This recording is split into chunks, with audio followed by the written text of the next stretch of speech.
Ang programang ito ay rated SPG, striktong patnubay at gabay ng magulang ang kailangan. Maaaring may masiselang tema, lengguwahe, karahasan, sexual, horror o droga na hindi angkop sa mga bata. Mga kapamilya, kumusta at welcome back sa aking channel.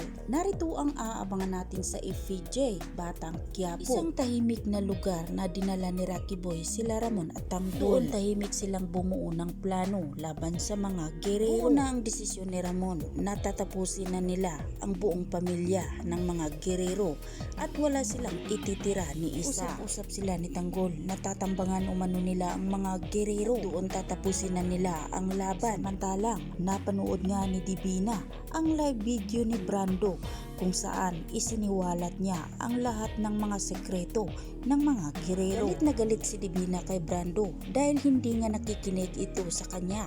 Nahahayaan na lang ang mga gerero dahil alam ni Divina ang mga gerero kung paano ito magagalit. Natatakot lang umano siya para sa kanyang anak na si Rocky Boy. Kabilang banda sa presento, sinabi ni Punggay sa kanyang kaibigan na si Chona, hindi siya magdadalawang isip na tulungan si Tanggol. Para sa kanya, handa niyang gagawin ang lahat para mailantad ang katotohanan, iharap sa batas ang mga gerero. Ngunit hindi niya namalaya na paparating na si Hector. Rinig na rinig ni Hector ang mga sinabi ni Punggay. Patingin na lang si Hector kay Punggay, bakas ang hinala at pagtataka. Inutusan ni Hector si Punggay na ulitin niya ang kanyang sinabi. Samantalang sa mundo ng social media, sumiklab ang galit ng publiko matapos mapanood ang video live ni Brando dahil nilantad na ni Brando ang mga baho at mga sekreto ng mga gerero. Maapoy sa galit ang comment section. Dito naman ay kinausap ni Roda si Tinding. Sinabi niyang handa na ang mga tao. Kaya naman naisip ni Tinding na gamitin ang lakas ng masa, ang galit ng bayan bilang sandata. Dahil hindi lang ito laban nila, kundi laban na ng lahat. Siya ng mga gerero. Habang nanood si Don Gustavo ng balita,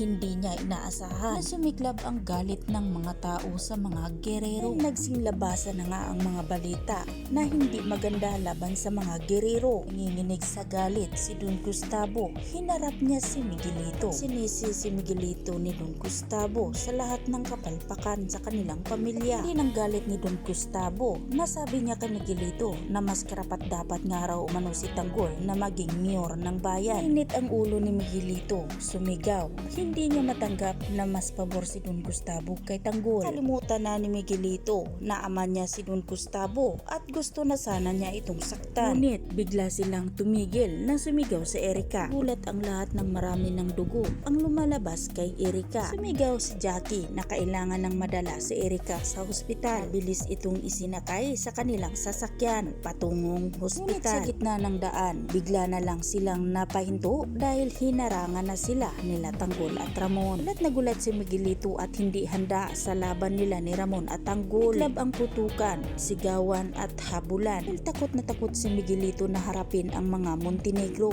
Tumakbo siya papalayo. Ngunit maaabutan pa rin siya ni Tanggol at Ramon at dito na nga siya makorner. Dito na nga ba magtatapos ang papel ni Miguelito dahil hindi na nga siya papakawalan pa nila Tanggol at Ramon. Kaya naman aabangan na lang natin ang mga susunod pang magaganap dito lang sa FVJ Batang Quiapo. Huwag po sana ninyong kalimutan na i-like, i-share at pahingi na rin ng isang subscribe. Maraming salamat!